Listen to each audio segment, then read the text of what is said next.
request po dahil nag-purchase po tayo ng crunch. Ito na po yung effects na crunch, nakakabit ko na po sa aking board. Pinalita natin yung American US Dream. Maganda rin po ang tunog ng US Dream, pero mas ayaw ko na mag-judge. Hindi na ako masyado magsasalita tungkol sa crunch. Just kayo na mag-judge kung paano the way I play it. Kasi ako yung nagko-collection lang naman ng mga distortion. So meron na akong US Dream, meron akong ano ba yung mga distortion, metal drive, heavy drive, overdrive, meron din ako nun. So yun lang yung mga so dahil may gustong pakinggan kung ano yung tunog nitong 400 something na effect, so try natin pakita kung how it works, kung anong tunog sa maliit na speaker. Siyempre kung sa maliit na speaker maganda ang tunog, di natalo yan, no? Siyempre para sa akin, kaya ako binibili ko dahil dito naman talaga ako nabili. Ito, I match it with delay na 250 lang bili ko dyan, mura lang yan. Siguro baka hindi ko nagamitin itong ngayon nasa bag ko kasi is harmonizer at saka itong aking universe shimmer. So ito lang muna siguro i-demo kong dalawa for in favor of nag-request kung ano yung tunog ng crunch. Okay, so siguro I'm going to play lang yung crunch, maglalaro lang ako, bahala na kayo mag-judge kung anong tunog. Ngayon guys, hindi ko to, wala akong ginamit na kung ano mga straight na record sa phone, so malalaman nyo kung talagang maganda ito ng effects na 400 something. Siyempre yung 500 na mas galito, mula pa rin. Okay, so guys, yan na, tutunugin na natin yung ano na, just playing na lang. So ngayon ang gagawin ko, straight na crunch lang, no? Crunch lang. Lang yan. I'm using Epiphone SD.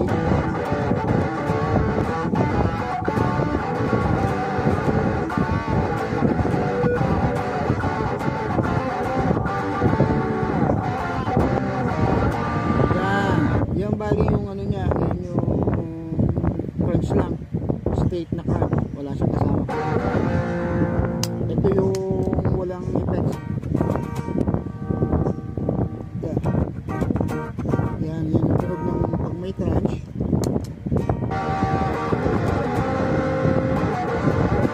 Yan siya guys, maganda talaga yung crunch.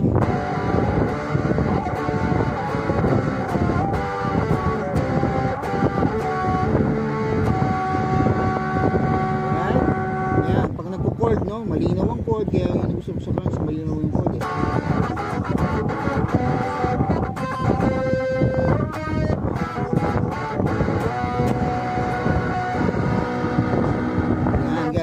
Gamitin na natin ng pang distortion. So syempre pang adlib, lalagyan natin ng delay.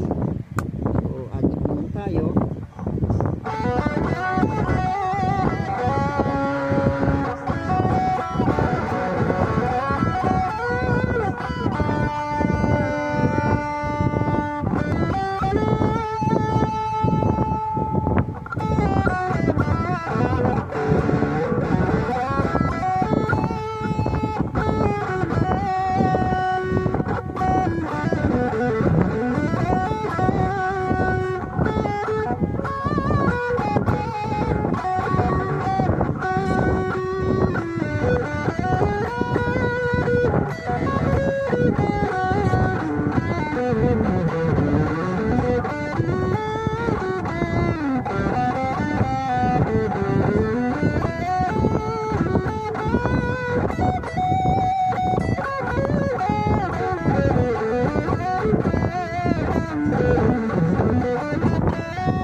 niya pang ad-lib at siyempre maganda rin pang strums, magandang chord, naririnig kahit chord. Okay guys, hanggang dito na lang ha. Yan ha, hindi mo ako na review guys, bahala na kayo kung gusto nyo bumili niya online sa Lazada, mura lang, 400 something.